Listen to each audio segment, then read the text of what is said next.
Hoy voy a contarte la verdadera historia de Pablo Escobar, el narco que asesinó a más de 10.000 personas.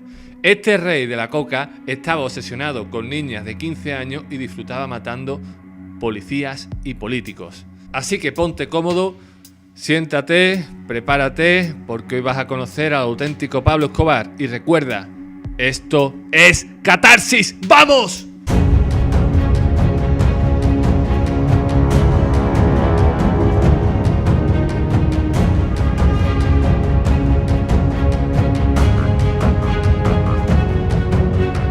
Pablo Escobar Gaviria, o El Patrón, como fue conocido durante una buena parte de su vida adulta, vino al mundo el 1 de diciembre de 1949 en Río Negro, un pequeño pueblo a menos de 40 kilómetros de Medellín, en Colombia.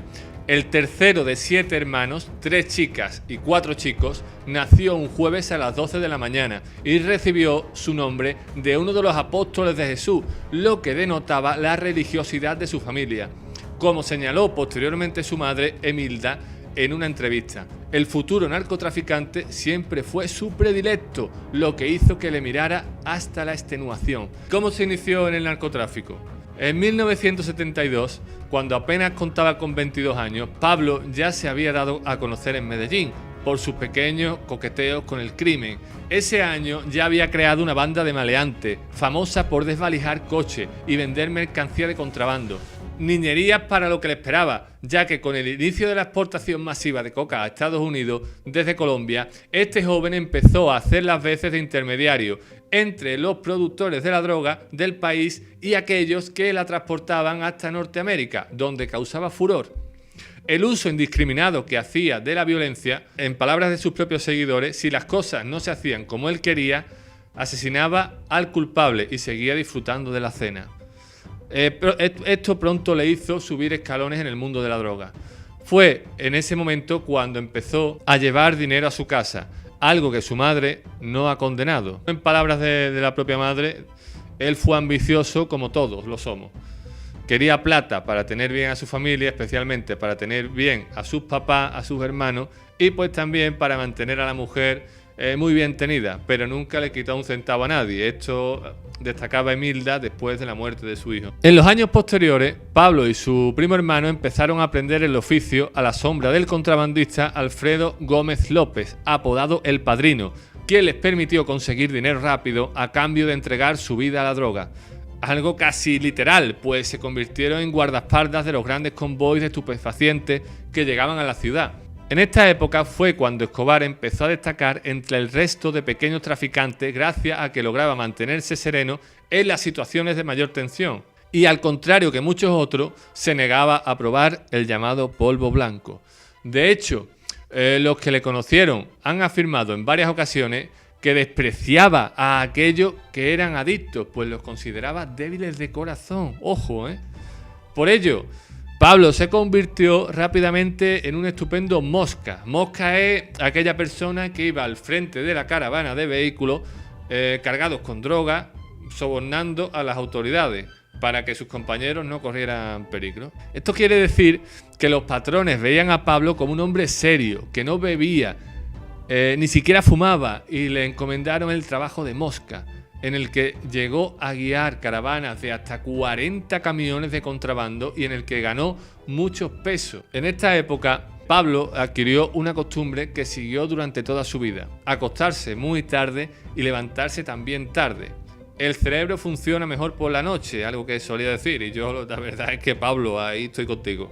Yo me acuesto tarde y me levanto tarde. Droga y política en Pablo Escobar. Con el paso de los años, los ingresos de Escobar fueron aumentando hasta tal punto que en 1974 asumió la tarea de llevar él mismo los cargamentos de coca hasta Estados Unidos. En 1976 dio un paso más y construyó sus propios laboratorios de procesamiento de coca. Ese mismo año formó el Cártel de Medellín, una organización delictiva dirigida por él y que contaba con una infraestructura tal que abarcaba los 3 escalones del mundo de la droga: producción, transporte y venta. Lo tenía todo. Durante esos años, el dinero entró a expuertas en los bolsillos de Escobar, que logró controlar el 80% del tráfico de este estupefaciente que llegaba a Estados Unidos. A los 29 años ya era totalmente rico, un objetivo que se había propuesto en su juventud, al afirmar que si a los 25 no tenía 1 millón de pesos se suicidaba. Hasta los topes de cash, y tras haber demostrado la efectividad que tenía la ley de plata o plomo con las autoridades y los funcionarios, esto significa que o coges el dinero y te dejas sobornar o te cosían a balazos, Escobar se planteó su siguiente objetivo: conseguir llegar a la política para otorgar un velo de legalidad a sus sucios negocios. Para ello, Pablo trató de ganarse el voto del pueblo de múltiples formas, ya fuera construyendo más de 100 campos de fútbol en los distintos distritos más desfavorecidos o edificando un barrio para las clases bajas de la región que fue conocido como Medellín sin tugurios, todo pagado con dinero de la coca. Un ejemplo de la cantidad de dinero que se gastaba en contentar a los ciudadanos pudo verse en uno de los barrios más pobres de la región. En sus obras sociales, Pablo no se olvidó tampoco de La Paz, el barrio de su infancia. El estreno de la cancha que construyó e iluminó allí fue esplendoroso. Campeonato de fútbol, concurso, transmisión por las cadenas de radio y visitantes ilustres. Mientras una banda interpretaba ritmos caribeños en el centro del campo, aterrizó un helicóptero del que descendió, para asombro de los espectadores, Virginia Vallejo. Por aquellos entonces era la diva de la televisión colombiana. Estas medidas, aunque populares entre las clases bajas de Colombia, le granjearon el odio de los políticos, quienes le acusaron de populismo. No opinó lo mismo su hermano, apodado El Osito, en una entrevista concedida hace relativamente poco al canal Historia. En ella decía que a Pablo le dolía mucho ver sufrir a la gente. Creía que todos aquellos pobres debían vivir dignamente y tener sus propias casas e iglesias. Quería que vivieran bien. Fuera como fuese, lo cierto es que con 32 años logró convertirse en congresista sustituto por el partido Alternativa Liberal. El zar del narcotráfico se sentía querido por el pueblo. Ahora entramos en una época, si cabe, aún más turbia, ¿vale? Y es que Pablo Escobar era un rey amante de las menores. Esto me es difícil de contar, pero bueno, vamos allá. Todo sea por los datos biográficos. La llegada masiva de dinero, ya que se cree que este narco, Pablo Escobar, contaba con una fortuna de entre 20.000 a 25.000 millones de dólares, hizo que Escobar diese rienda suelta a una vida de excesos. Uno de sus primeros actos de derroche fue adquirir unos terrenos de 7.400 acres en un pueblo cerca de Medellín. Tras invertir en ellos 62 millones de dólares, unos 50 millones de euros, la hacienda Nápoles, como la hizo llamar, terminó pareciéndose a la finca de un emperador. Contaba con una casa central, con todas las comodidades, bar, piscina, salón de juego, comedor para 70 personas, unas cámaras en las que guardaba toneladas de comidas para un batallón, una pista de aterrizaje, hangar, 70 motos, carros anfibios, camionetas, esquí, aerobotes, estación de gasolina, centro médico y caballeriza. ¡Brutal! Es que no podía tener más cosas allí. A la inauguración de dicha casa invitó a medio Colombia. Y además, como no podía ser menos, Pablo llegó en su primer helicóptero. Sin embargo, el plato fuerte de la hacienda Nápoles era un zoológico de animales exóticos que Pablo ordenó crear en la zona. El narco mandó importar unos 1.000 animales, entre los que destacaban, entre otros, rinocerontes, camellos, elefantes, alces, hipopótamos o toros. ¡Brutal! En principio, el colombiano también llevó a varios monos, aunque finalmente los liberó en medio del bosque debido a su mal olor. El recinto era visitado todos los fines de semana por cualquiera que lo desease, sin recargo alguno, pues Escobar consideraba que el lugar pertenecía al pueblo y que sus habitantes no podían pagar por algo que era suyo. En la hacienda Nápoles tampoco faltaban las fiestas desenfrenadas, llenas de chicas menores de edad. Estas chicas menores de edad eran las preferidas por Pablo Escobar. Así pues, y aunque el narco se había casado a los 25 años con una adolescente de tan solo 15, no reprimía sus deseos y organizaba auténticas orgías dentro de los muros de la vivienda. En ocasiones, tal y como explica el escritor e investigador Simon Strong en un reportaje sobre Pablo Escobar para el canal Historia, los secuaces del cártel de Medellín con su jefe a la cabeza invitaban a varias niñas a pasar la noche con ellos al salir de la escuela. A la mañana siguiente, si alguna amenazaba con avisar a la policía, era asesinada sin ninguna ceremonia. Pablo cometió cientos de fechorías, asesinatos y extorsiones, pero a la par que se hacía un nombre en el mundo del narcotráfico, también aumentaba su crueldad. Con su llegada al poder, Colombia se vio inmersa en una ola de narcoterrorismo contra jueces, fiscales, policías, militares y políticos. Todo aquel que se oponía a su reinado de la coca era asesinado después de que algún parrillero, como se llama en Sudamérica a aquellas personas que van de acompañante en una moto, le acribillara con un subfusil. La tarifa por llevar a cabo estos asesinatos estaba bastante clara. 2 millones de pesos, unos $900 de hoy por policía, 3 millones, unos $1.000 por sargento, 10 millones, unos $5.000 por teniente. Esto lo explicó John Jairo Velázquez Popeye en una entrevista, y recordemos que Popeye fue uno de sus principales sicarios. Según se cree, solo hacía falta una palabra del capo para que sus sicarios actuaran. Dicha palabra, según cuenta, era hágale. Con ese término, la maquinaria del cártel se ponía en marcha, hasta que la víctima acababa en una caja de pino. Una práctica que se acrecentó cuando Escobar fue expulsado de la política. La causa de su expulsión, el ministro de Justicia colombiano Rodrigo Lara Bonilla logró demostrar su relación directa con el narcotraficante y que se financiaba a través de la droga. Por desgracia, la persecución que ese hombre hizo del patrón le costó la vida en 1984, año en que murió ametrallado dentro de su coche. Algo tristemente similar le sucedió a Guillermo Cano Izaza, el director del periódico El Espectador, cuando en 1986 fue asesinado frente a la sede de su diario por hacer públicos los turbios negocios de Escobar. Posteriormente, unos 3 años después, el rotativo volvió a ser atacado, aunque en esta ocasión con 135 kilos de explosivos que destrozaron una buena parte de su edificio principal. El artefacto, como solía suceder en el caso del narco, estaba elaborado a base de dinamita, una sustancia que él consideraba la bomba atómica de los pobres. A partir de este momento, los ataques, ya de por sí asiduos, se convirtieron en habituales a lo largo y ancho de Colombia. Uno de ellos es a día de hoy recordado por su crueldad. Concretamente se sucedió en 1989, cuando Escobar ordenó hacer explotar medio kilo de dinamita cerca del edificio del Departamento Administrativo de Seguridad, el DAS, un grupo que hacía labores de policía antiterrorista y que perseguía al cártel de Medellín.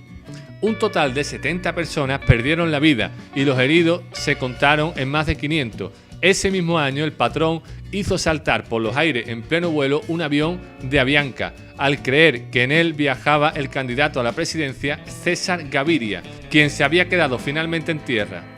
Perdieron la vida 110 personas inocentes. Durante su etapa al frente del cártel, la justicia le atribuyó la autoría directa o indirecta del asesinato de más de 10.000 personas, cifra que le hizo ganarse multitud de apelativos desagradables entre sus enemigos. La DEA, el Departamento Estadounidense Antidroga, le define como el mayor criminal de la historia.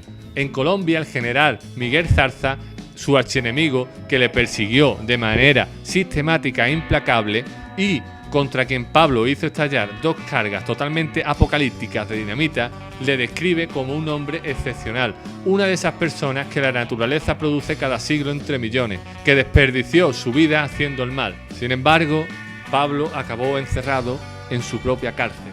Esto se debe a que sus malas artes terminaron condenándole a prisión.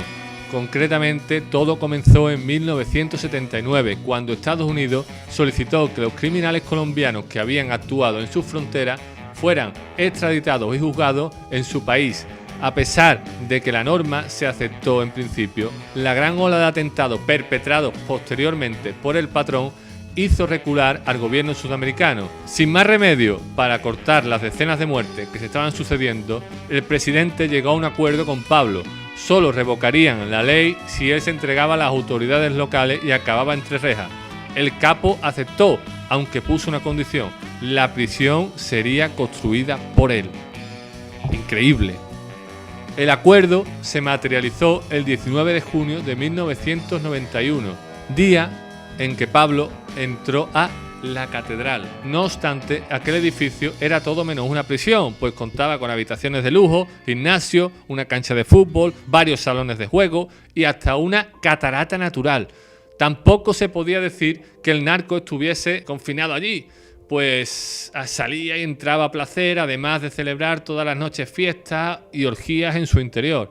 Tales eran las actividades que se llevaban a cabo en aquel lugar que cuando los descubrió la prensa, al gobierno no le quedó más remedio que hacer público que iba a trasladar al patrón a una celda de verdad. Escobar no estaba dispuesto a tolerar aquello, por supuesto, por lo que se fugó el 21 de julio del 92. Tras escapar, el cártel de Medellín no dio tregua a las autoridades y comenzó una nueva campaña de asesinato de manos de más de un centenar de sicarios. Pero el final de Escobar estaba cerca y el propio narco lo sabía. Todo se debía a que el gobierno había creado un grupo especial con más de 500 hombres, el llamado Bloque de Búsqueda, para encontrar y acabar con su vida. En los siguientes meses, esta unidad mantuvo bajo una estrecha vigilancia a Escobar. Finalmente, el 1 de diciembre de 1993, un día después del cumpleaños de Pablo, las autoridades prepararon un gran operativo para poder capturarle en cuanto fuera localizado. Sabían que se encontraba en Medellín y únicamente necesitaban una llamada para rastrear su posición, solo cabía esperar. La deseada conexión telefónica llegó el 3 de diciembre, cuando Escobar contactó con su hijo. Al instante, las autoridades descubrieron que se escondía en un chalet adosado de una urbanización de clase media de Medellín y fueron en su busca. Junto a él se encontraba además Álvaro de Jesús Agudelo, alias El Limón, uno de sus más conocidos guardaespaldas. El asalto a la propiedad, según describió posteriormente Aguilar, uno de los coroneles del cuerpo de élite de Policía de Colombia encargados de la captura, se sucedió de la siguiente forma. Pablo conversaba por el teléfono con su hijo Juan Pablo y confundió los estruendos en la puerta con los ruidos de una construcción vecina. 3 hombres de la policía entraron preparados para disparar, pero se encontraron con la primera planta vacía. Cuando el narco se percató de lo que sucedía, todo cambió. Pablo se despidió de la persona con quien hablaba por teléfono, buscó la ventana por donde salió El Limón y le siguió por el techo. Volvió su mirada y vio a un policía en la ventana. Le disparó con una pistola automática Sig Sauer. El oficial se tiró al piso. Los policías que cubrían la parte trasera de la casa les dispararon con fusiles R-15. El Limón cayó sobre la acera y Pablo sobre el caballete del tejado. El oficial al mando gritó ¡Viva Colombia!, le agarró de la camiseta azul, esbozó una leve sonrisa y posó con su presa ante la cámara. Todo esto son declaraciones de Aguilar, una persona que vivió este asalto. Finalmente había fallecido Pablo Escobar Gaviria, al que los días siguientes muchos ciudadanos del país lloraron. Y bueno, hasta aquí la historia de Pablo Escobar. Espero que te haya gustado el vídeo. Te voy a dejar por aquí otro de una cosa muy curiosa, una foto que se hizo Pablo Escobar en la Casa Blanca. Acuérdate de darle a like, de suscribirte, compartir el vídeo con tus colegas por WhatsApp si les gusta la historia de Pablo Escobar y quieren saber qué ocurrió realmente. Y déjame en los comentarios, déjame qué personaje te gustaría que trajese, de qué personaje te gustaría que te contase la historia. ¿Vale? Pues nada, amantes de la catarsis, nos vemos en el próximo vídeo.